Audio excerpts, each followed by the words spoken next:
পাখির চোখে দেখলে মনে হতে পারে সবুজের বুক চিরে এঁকে বেঁকে গেছে কোনো জরাজীর্ণ সড়ক। তবে এটি সড়ক নয়, সিরাজগঞ্জের এক সময়ের খরস্রোতা বেতনালী খাল, যা এখন পলি জমা, দখল আর দূষণে হারিয়েছে তার চিরচেনা রূপ।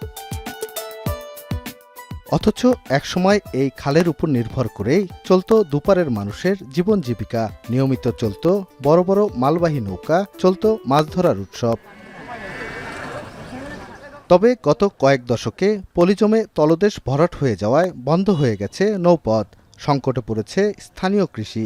স্থানীয় কৃষকদের দাবি, খালের পানি ব্যবহার অনুপযোগী হওয়ায় সেচ খরচ বাড়ার পাশাপাশি ব্যাহত হচ্ছে রবি শস্যের আবাদ। কৃষি প্রধান এলাকা, এখানকার সেচ দিয়ে আমাদের এলাকায় কৃষকরা তাদের জমিতে ফসল ফলাইতো। এখন বর্তমান পরিস্থিতিতে এই প্রসেস মিলের দূষিত পানির কারণে আমাদের আজকের এই খালটা একদম মৃত বললেই চলে। বর্তমানে খালের অবস্থা এতই করুণ অবস্থা, বড় বড় কই মাছ, শিং মাছ আছে খাওয়ার অনুপযোগী। প্রসেস মিলে পানি এসে আবর্জনা পানি এসে যে মানুষের রোগ ব্যাধি বেশি হইতেছে, এখন যে হাত পাও ঘা হয়ে যাইতেছে একবারে।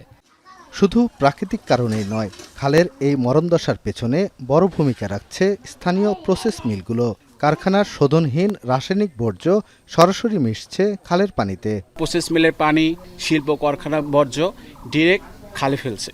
এটার কারণে পানি দূষিত হচ্ছে এবং অবৈধভাবে এই খালে স্থাপন নির্মাণ করতেছে।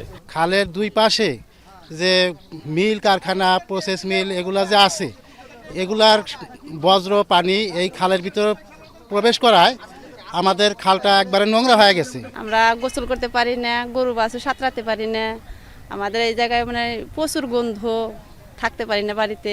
সুতরাং পানি ছাড়া যে খালের মাছ টাছ যত যা আছে সব মরে একবারে গন্ধ বেড়া যায়।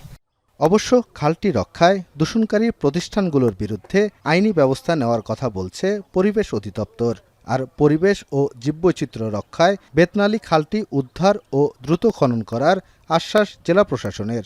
এই নদীর পার্শ্ববর্তীতে পরিবেশ দূষণ করে বা তরল বর্জ্য দূষণ করে এই ধরনের কোনো প্রতিষ্ঠান থাকলে আমরা তদন্তপূর্বক যথাযথ আইনানুগ ব্যবস্থা গ্রহণ করার চেষ্টা করব ইনশাল্লাহ। বাকি যে খালগুলো আমরা তালিকা পাঠিয়েছি বেতনাল সহ, সেগুলোর বরাদ্দ আমরা আশা করছি এই নতুন অর্থ বছরে আমরা শুরুতেই আমরা পেয়ে যাব, এবং পেলে আমরা এটা যে স্পেসিফিকেশন আছে, ডিজাইন আছে, সেই অনুযায়ী আমরা খালটা খননের কার্যক্রম শুরু করব।